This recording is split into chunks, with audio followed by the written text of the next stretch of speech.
Teman-teman, kita sudah mengetahui alasan kenapa kita wajib mengikuti jejaknya para sahabat dalam memahami dan mengamalkan agama. Namun secara ilmiah, apa sih yang dimaksud dengan mengikuti pemahaman para sahabat? Secara ilmiah, apa batasan-batasannya? Wujud konkretnya seperti apa? Syekh Profesor Dr. Shalih Sindi Hafizahullah Ta'ala, beliau menjelaskan bahwasanya berpegang teguh dengan pemahaman para sahabat radhiyallahu ta'ala anhum ajma'in yang dikenal dengan manhaj salaf itu mencakup 4 hal secara ilmiah ya. Kalau kita mau urei, mencakup 4 hal.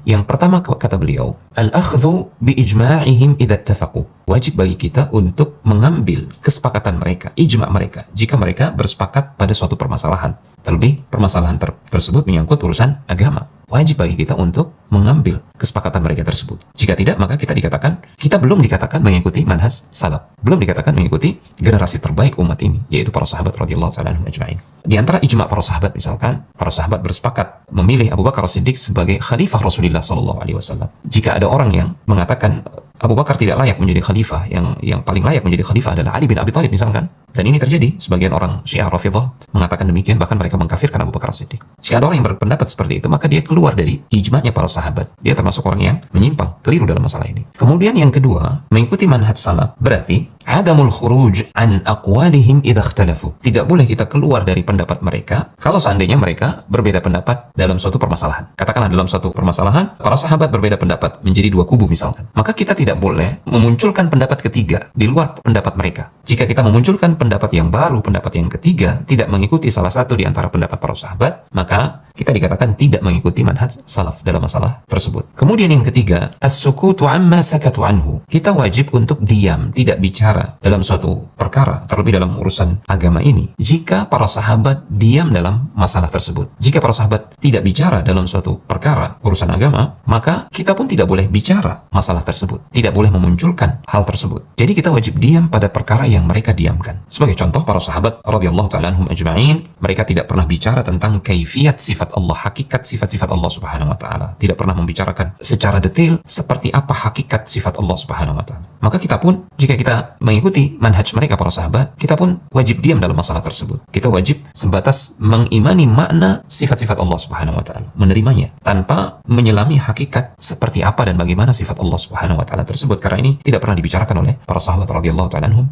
ajma'in. Ternyata kita dapati banyak orang belakangan yang mendalami ilmu filsafat, ya, ilmu kalam, mereka mendalami permasalahan ini sehingga mereka menyimpang. Mereka menyimpang karena mereka berbicara tentang hakikat sifat Allah dengan akal mereka, yang kemudian mereka menyimpulkan itu mustahil, sehingga mereka menolak banyak sifat-sifat Allah subhanahu wa ta'ala. Inilah akibatnya jika kita bicara perkara yang didiamkan oleh para sahabat, tidak bicarakan oleh para sahabat dalam urusan agama ini, apalagi itu menyangkut urusan ketuhanan, sifat-sifat Allah subhanahu wa ta'ala. Kemudian yang keempat adalah fahmun nususi wal istinbatu minha wafqa fahmihim wastinbatihim wa qawaidihim. Kita wajib memahami nas-nas dalil dari Al-Quran maupun hadis-hadis Rasulullah SAW sesuai dengan pemahaman mereka para sahabat, sesuai dengan kesimpulan hukum yang mereka telurkan dari hasil ijtihad mereka terhadap nas-nas dalil dari Al-Quran maupun hadis-hadis Rasulullah SAW. Kita juga wajib mengikuti kaidah-kaidah mereka dalam memahami nas-nas dalil tersebut. Kita tidak boleh keluar dari pemahaman mereka, karena Allah Subhanahu wa ta'ala mengancam dalam firman-Nya, "Wa may yushaqiqir rasul min ba'di ma tabayyana lahul huda wa yattabi' ghayra sabilil mu'minin nuwallihi ma tawalla wa nuslihi jahannam wa sa'at masira." Siapa yang menentang Rasul setelah jelas baginya al-haq, kebenaran, dan dia mengikuti jalannya selain jalan orang-orang beriman, maksudnya adalah selain jalannya para sahabat, sebagaimana diungkapkan oleh banyak ahli tafsir, maka Allah mengancam, nuwallihi ma tawalla, kami akan palingkan kemana mereka berpaling, mereka akan tersesat, wa nuslihi jahannam wa sa'at masir, dan kami akan campakkan mereka ke dalam neraka jahannam, dan itu adalah seburuk-buruk tempat kembali. Orang yang tidak mengikuti pemahaman para sahabat dalam beragama, terancam dia tersesat, dan terancam dia akan masuk ke dalam neraka karena ketersesatannya tersebut. Waliyadzubillah.